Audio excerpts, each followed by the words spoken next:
It's the toxic college roommate that you may not even know exists until it's too late. We're talking about mold. So thank you for staying with us. I'm Erin LeBeau. I'm Corey Chambers in for Tamsin. Mold, actually one of the most common problems in college dorms. And since students spend so much time in their rooms, it can pose a really dangerous health risk. Yeah, our next guest is actually on a crusade to end the health epidemic caused by toxic mold.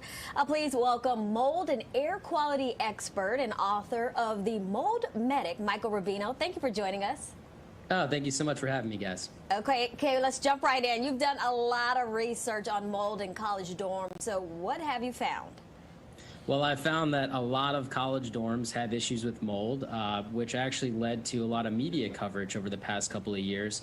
But I still think that we have a lot more work to do to create awareness around this important topic. Okay. So if you walk into a room and you like sniff around a little bit and you don't smell that sort of moldy smell, does that mean you're in the clear or no? Unfortunately not. I mean, we've had a lot of advancements in technologies over the years that help us identify problems that are hidden behind walls or hidden above ceilings, which can still be creating an impact for the air that we're breathing. So how can you tell if the dorm you're in or the room you're in has mold? Well, it can be tricky, right? Because we rely on visual and senses to kind of detect this without utilizing technology. And you want to look for these coffee-like stains, your paint bubbling. You want to look for paint cracking, things that look like there is some sort of water intrusion, because mold is not going to grow without the presence of water. And then also, as you guys mentioned, you have those earthy, musty, even cigar-like smells that typically you encounter when you're in a moldy environment. And of course that it doesn't always happen, but those are some of the quick telltale signs that you want to look for right away. Okay, and can it just be one room, or is it one of those deals where, one room has it, they all have it?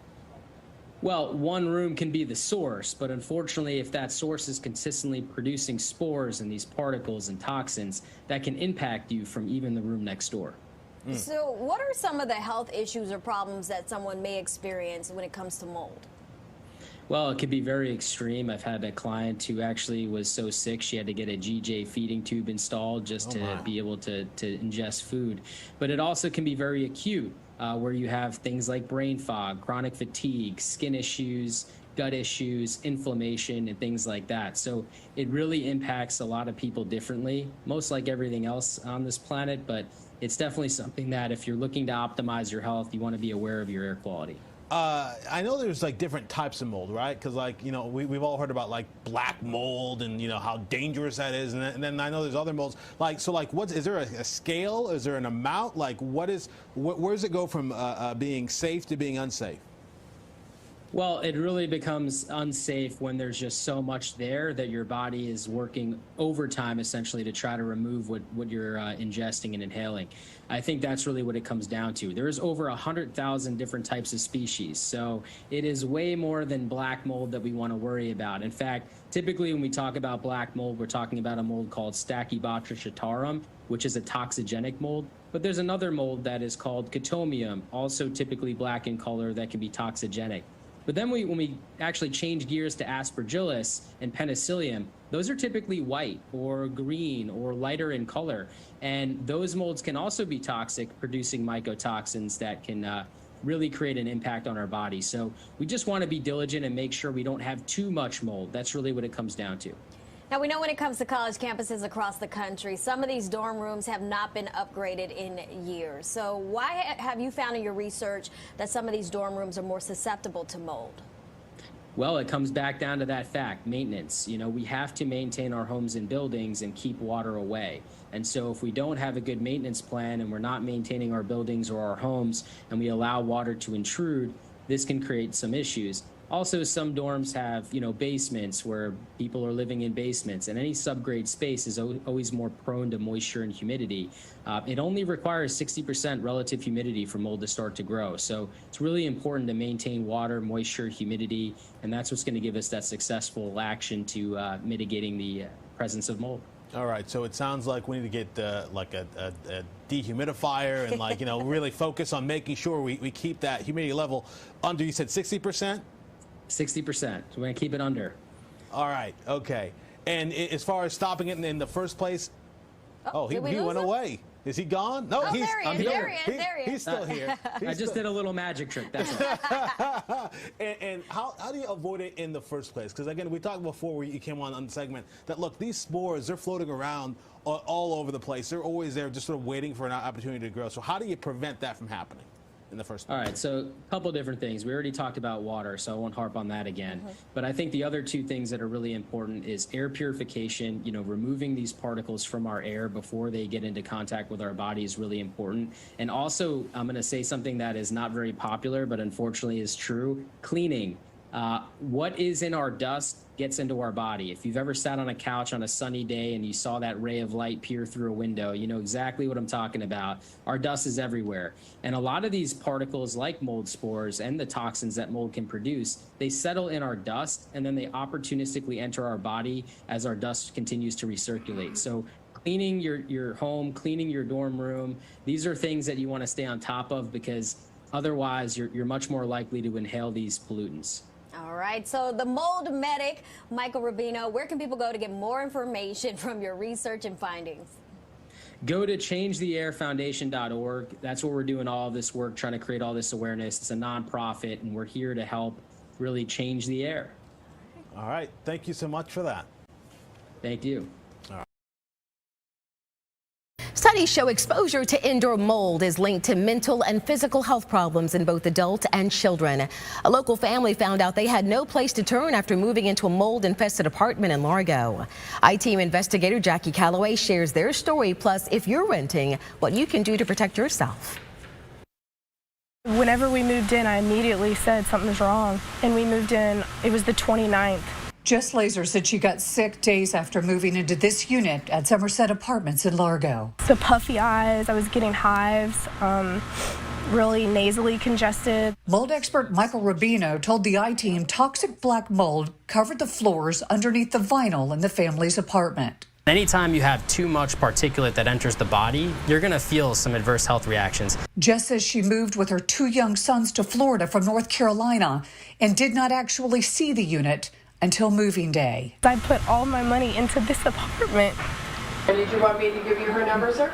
Pinellas Code Enforcement fields calls daily from tenants complaining of problems in their homes.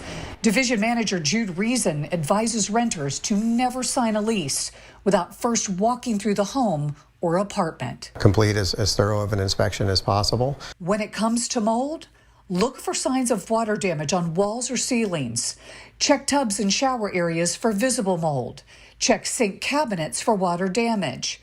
And check around the air handler for signs of mold. There are guidelines on how to safely remove mold. We've posted those on our website at abcactionnews.com. Tonight, we're taking a deep dive into what happened to the Laser family, and we'll show you why in Florida, tenants dealing with toxic mold have almost no protection or place to turn for help. I'm I-Team investigator Jackie Calloway taking action for you. Jess Laser moved to Florida from her dream life, or for her dream life. Great job living in paradise, but days after moving into her Largo apartment with her 2 little boys, she had to leave their new place and everything behind. Our I-Team investigator Jackie Calloway finds state and local laws do little to protect renters in these types of cases.